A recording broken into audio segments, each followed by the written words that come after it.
বিকেলে নাস্তার জন্য চিকেন ভেজিটেবল রোল দেখাচ্ছি।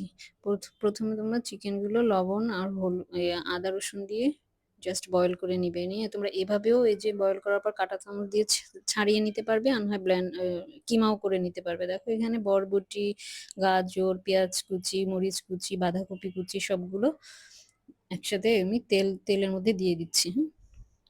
এটা যখন একটু ভাজা ভাজা হবে তখন এটার ভিতরে আমি অন্যান্য মশলাগুলো দিয়ে দিব। কি কি দিচ্ছি দেখো। প্রথমে গোলমরিচের পাউডার দিচ্ছি 1 চামচ ভরা ভরা, আরো হাফ চামচ দিয়েছি, ওটা স্কিপ হয়ে গেছে। তারপরে দেখো সয়া সস 2 চামচের মতো দিব। তারপর টমেটো সস দিয়ে দিচ্ছি, কেচাপটা।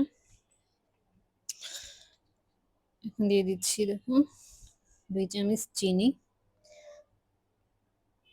পরিমাণ মতো। আমি হাফ চামচ লবণ দিয়েছি আর কি, পরিমাণ সস টস দিয়েছি তো। এখন জাস্ট হয়ে যাবে। এখন থিকনেসটা বাড়ানোর জন্য, বাইন্ডিংসটা দেওয়ার জন্য আমি একটু কর্নফ্লাওয়ার গুলিয়ে দিয়ে দিয়েছি। এখানে দেখো 2 কাপ ময়দা আছে। 2 কাপ ময়দার মধ্যে আমি এখন পরিমাণ মতো হাফ চামচ লবণ দিলাম, আর 3 চামচ হচ্ছে কর্নফ্লাওয়ার দিয়ে দিচ্ছি, আর 3 চামচ পাউডার দুধ দিয়ে দিচ্ছি। এখন এটা দুইটা, আর চিনি দিচ্ছি 1 চামচ, ঘি 1 চামচ। ব্যাস, এখন 2টা ডিম দিয়ে পাটিসাপটা পিঠার মতো গোলা তৈরি করে নিতে হবে। আর কড়াইয়ে যখন দিবে একটু ঘি ব্রাশ করে নিয়ে তারপর ওইটা পাটিসাপটার মতো দিয়ে ঘুরিয়ে নিবে, দেখবে এমনি এমনি উঠে যাচ্ছে। আর এই যে দানা দানাটা না পরে থাকে না, এটা এখন দেখাচ্ছে এরকম। এই যে দেখো কি সুন্দর উল্টে যাচ্ছে ঘিটা দেওয়ার কারণে গোলার মধ্যে। এখন পুরটা ভরে জাস্ট রোলের শেপটা দিয়ে নিবে। 2 পাশ দিয়ে ভাঁজ দিয়ে একটু, প্রথমে একটা বটা দিয়ে তারপর 2 পাশ দিয়ে ভাঁজ দিবে।